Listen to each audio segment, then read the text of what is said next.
Hi, I'm Jill Brittle. I'm the owner and lead attorney at Jill Brittle Family Law Group here in Portland, Oregon.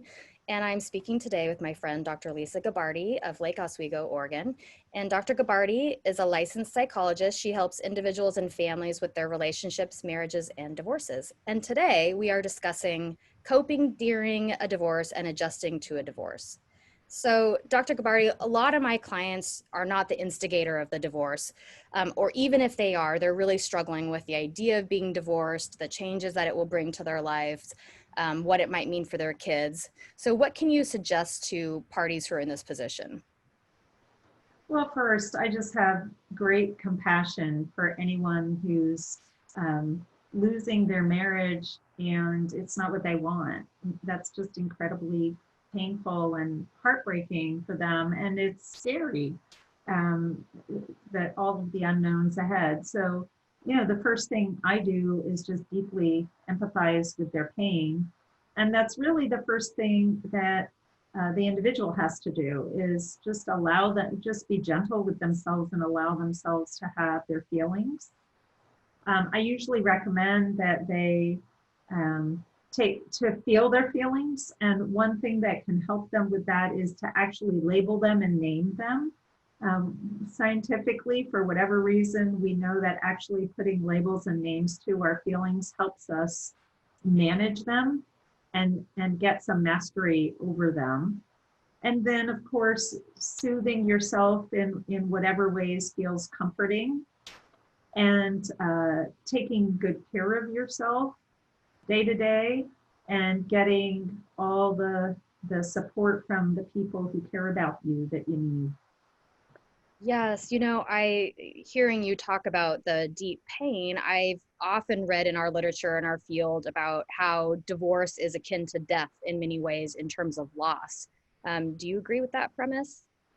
Absolutely. It's a loss of a primary attachment in your life, and which is very much like a death. One of the differences is that, unlike a death, the person that you've lost is still alive.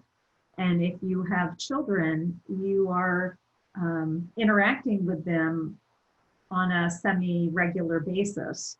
And that just kind of pokes at the wound because there's this ongoing interaction. So it feels often for people like it's final, but really not final.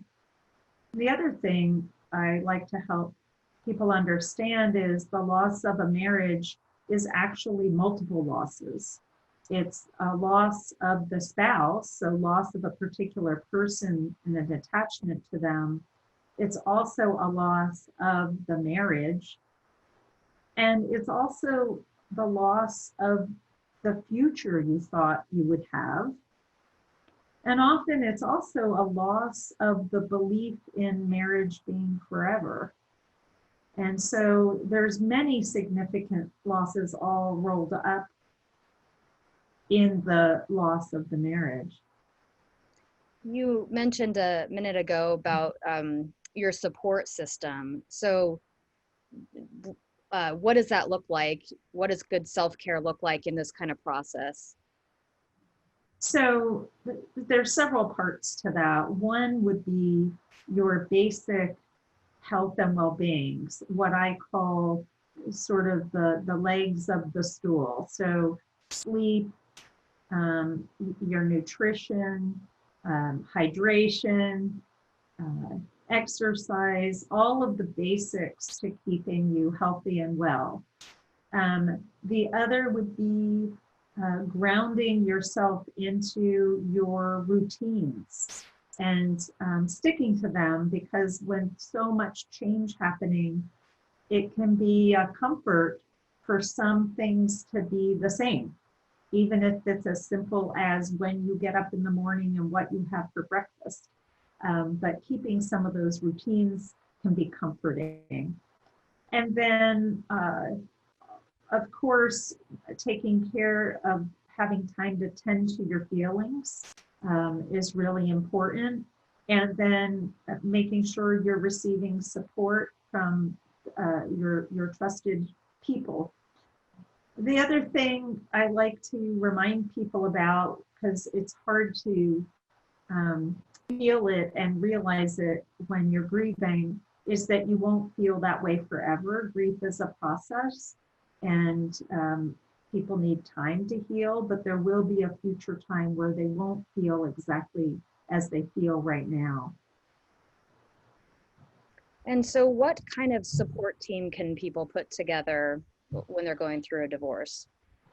Yeah, so supports are critical um, to our healing process. And I think of those supports as personal and professional, that going through a divorce, it really helps people to have their personal team of support and then their professional team. The personal team is, whatever family that is supportive, their close friends that are supportive. It's especially helpful to have a friend that has kind of a balanced perspective and isn't just trashing the other spouse, that is kind of fair-minded and calming. And it could also be a neighbor that might help watch the kids, or a faith group that offers support, or other community groups that somebody participates in. And then from the professional team, uh, that might include, of course, the person's attorney, possibly a mediator, possibly some financial advising or help. It might include a therapist or a divorce coach or a therapist for children. So having the team all fleshed out can help somebody really feel they're not alone, and that they have people around them, holding them up and helping them through the process. So this support and taking care of yourself during a divorce, I certainly see it on my end and how important it is for my clients. And so I echo what you say. And it's one of the best ways to get through your divorce and come out on the other side feeling like yourself, is to get the help that you need and to know that you need it. So thank you very much for your insight, and appreciate talking to you, and thanks for your time. My pleasure, Jill. Thank you.